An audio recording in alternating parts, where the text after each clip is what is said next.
Saison 2, épisode 2 du Popcorn Review, une nouvelle analyse de film cette semaine et on va vraiment vous proposer aujourd'hui le film qui a fait beaucoup parler cette semaine, c'est Une bataille après l'autre.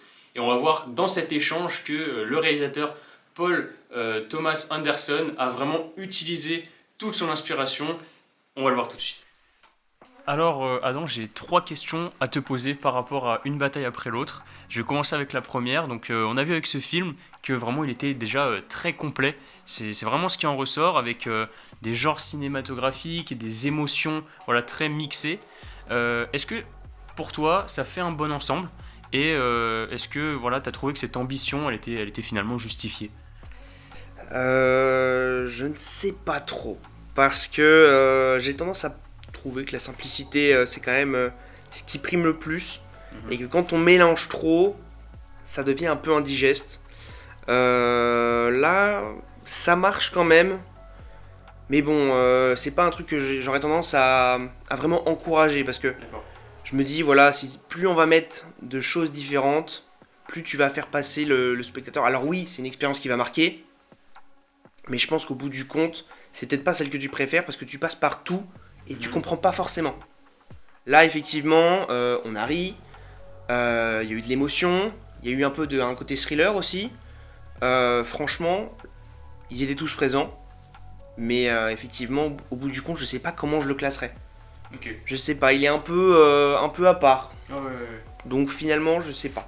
Ok. C'est assez perturbant, je trouve quand même. Ok, bah du coup c'est intéressant que tu dises ça parce que je sais que moi par exemple ça me plaît beaucoup ce côté très bah voilà, cocktail de plein d'ingrédients qui rendent finalement le film très, très excitant je trouve où finalement on est tellement loin de se demander combien de temps ça dure ou à quel point c'est ennuyant. C'est vraiment un film je trouve où on passe par tout et c'est à mon sens très positif. Et je voulais aussi du coup te poser une question par rapport à l'écriture des personnages.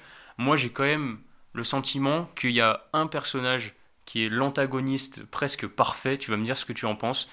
C'est Stephen J. Lockjaw. Qu'est-ce que tu as pensé de cette écriture? Parfait, pour moi, non. Voilà, je le dis tout de suite, c'est pas l'antagoniste parfait, je sais pas s'il existe, déjà Ouais. dans la fiction en général.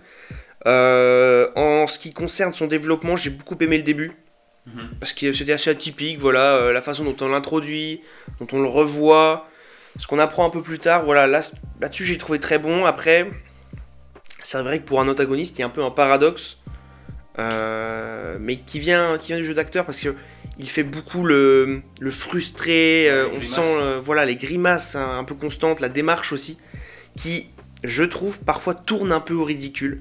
Peut-être contre son gré, hein, ou alors c'est un objectif, je sais pas. Ouais. Mais Pour toi, la performance élève le personnage. voilà. Et puis, c'est vrai que ce côté ridicule, parfois, il est un peu dur à passer au-delà. À voir vraiment se dire, bah, il n'a pas juste une démarche un peu coincée, c'est vraiment les émotions du personnage. Ouais. Et en plus, l'acteur qui est Sean Penn, il fait un retour vraiment depuis ça fait quasiment 15 ans qu'il n'était pas dans les films. Donc il a fait des films jusqu'à la fin des années 2000. Mais c'est vrai que là, c'est un retour assez magistral quand même qui nous fait en salle.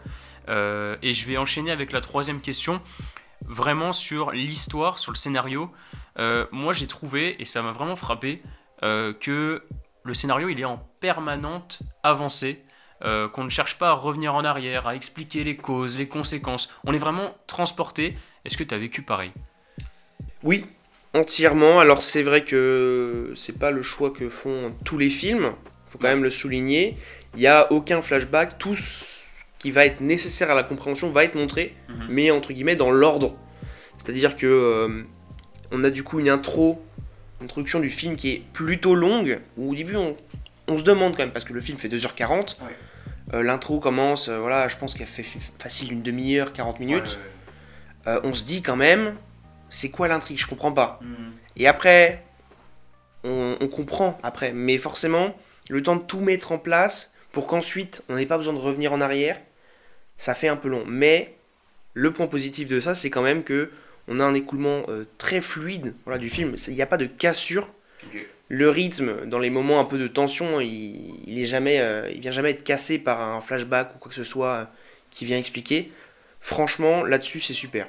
J'ai beaucoup aimé ce point. Très bien, bon bah merci du coup pour tes réponses et je vous propose qu'on passe directement à la catégorie des notations où on revient directement sur ce scénario. On a quand même mis voilà, la note de 8 sur 10 pour le scénario, donc vraiment c'est quand même un très bon scénario pour nous.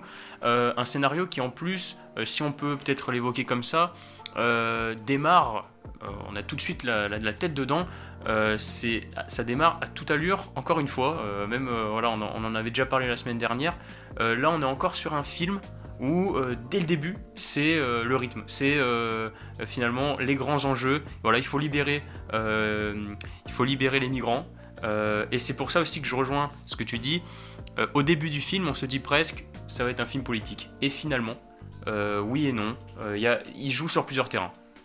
Ouais, voilà, le scénario est plutôt bien écrit. C'est vrai que, comme tu l'as dit, hein, c'est vraiment l'action qui prime, j'ai trouvé. Ouais.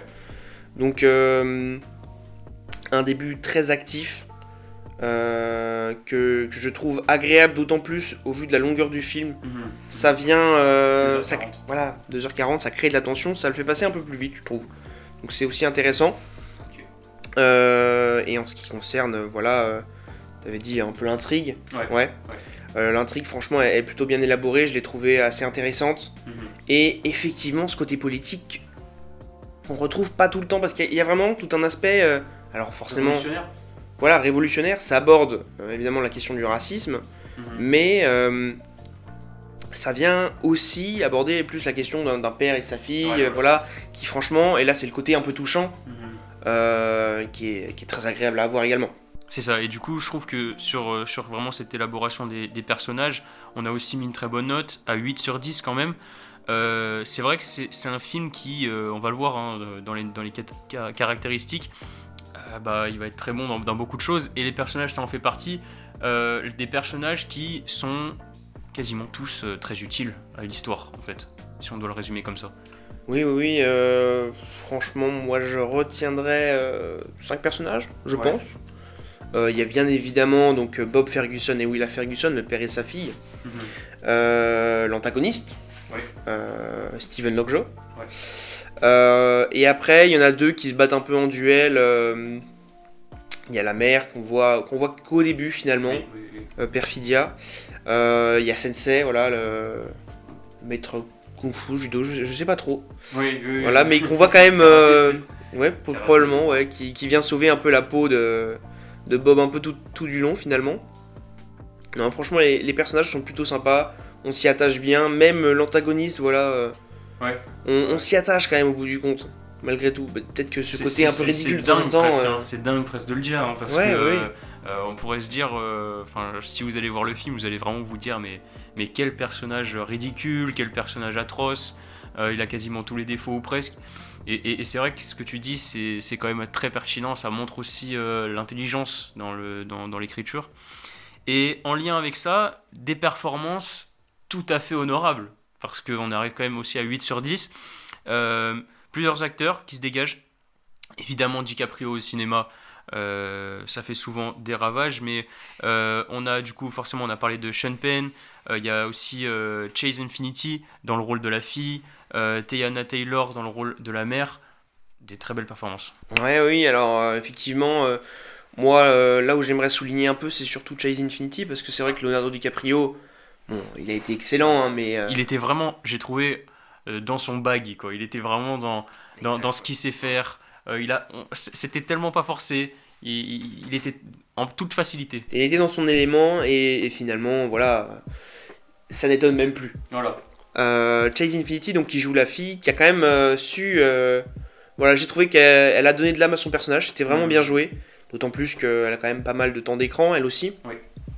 Donc franchement, mention spéciale pour elle. Et puis évidemment, Sean Penn, qui réussit quand même, on le rappelle, à créer pas un affect, mais une attache au personnage, un intérêt. Un personnage quand même qui est détestable au plus haut point. C'est ça. Donc franchement, non, rien à redire là-dessus. Puis après, sur un peu le reste, franchement, on est sur du très bon, sans forcément aller dans l'excellent, mais Mais franchement, c'était très convaincant. D'accord. Et alors là aussi, la caractéristique vraiment qui nous a le plus sûrement marqué sur ce film-là, c'est vraiment la qualité de réalisation, la qualité d'image, la qualité de plan, même forcément aussi la musique qui va avec. Une musique qui est très simple, mais accouplée à des plans et des images à vraiment presque à couper le souffle. Oui, voilà, alors moi c'est vraiment ce que j'ai beaucoup aimé dans ce film. D'ailleurs ça se retrouve hein, sur la note. Ouais. On a des plans voilà, que j'ai trouvé plutôt marquants, que j'ai beaucoup aimé voir. Je pense à toute une partie un peu course-poursuite au niveau des collines. Franchement les points de vue sont très intéressants à voir. Et la musique, je me suis fait la remarque à plusieurs moments, accompagne très bien tout en simplicité, vraiment quelques notes de piano jouées en boucle, mais voilà, la tension est présente. Pareil, un peu de timbales, franchement simpliste, mais qui fonctionne.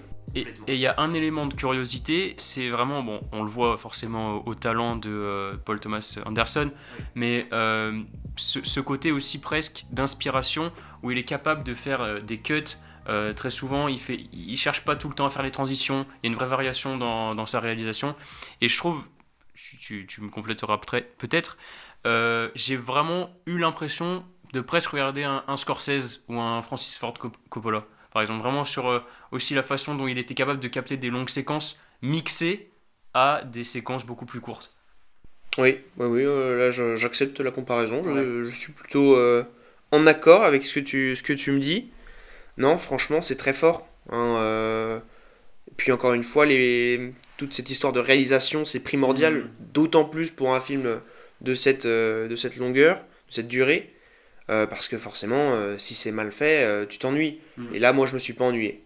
Voilà. Et c'est forcément aussi un gros film, donc on l'a dit 2h40, avec dans la catégorie objectif de réalisation une note de 8 sur 10, où on met en avant justement cette capacité à innover et vraiment j'ai envie de dire aussi c'est peut-être le film qui se veut le plus gros pour Paul Thomas Anderson dans le sens où il met vraiment un peu plus de moyens que dans ses films précédents. Moi j'ai l'impression que ça va payer en fait. Oui voilà, alors le petit point négatif peut-être c'est la promotion du film. Ouais. J'ai vu quand même pas mal de bandes annonces sur les réseaux sociaux, mais c'est vrai que j'ai l'impression qu'il se fait un peu éclipser, notamment sur la scène médiatique. On en parle. Disons que c'est pas forcément un réalisateur vedette, ça joue aussi. Voilà. C'est un réalisateur vraiment qui est extrêmement talentueux. C'est un peu finalement le réalisateur préféré de ton réalisateur préféré. Le plus souvent, il est un peu dans cette catégorie-là, vraiment de presque voilà, génie du 7e art. Mais il fait rarement les choses en très grand. C'est quelqu'un, je pense, d'assez humble. Et quand par exemple il reçoit toutes les récompenses pour There Will Be Blood, on dirait presque que ça tombe du ciel, alors qu'en fait le travail est juste fantastique. Ça mérite entièrement. Donc oui, c'est vrai que au niveau de sa production, par rapport à sa filmographie, il va probablement s'inscrire comme un des meilleurs, voire pour l'instant en tout cas. On verra les prochains comme le meilleur. C'est ça. Donc franchement, un bon 8 quand même. Donc on a fait le tour des principales caractéristiques, des notes. Vous voyez bien que c'est des notes qui sont très hautes et ça nous amène donc à une note totale de 4,1 sur 5. Donc on est à plus de 4 étoiles. Un film qui est donc excellent, à vivement conseiller pour énormément de monde. Voilà, je pense que tu dois partager cet avis.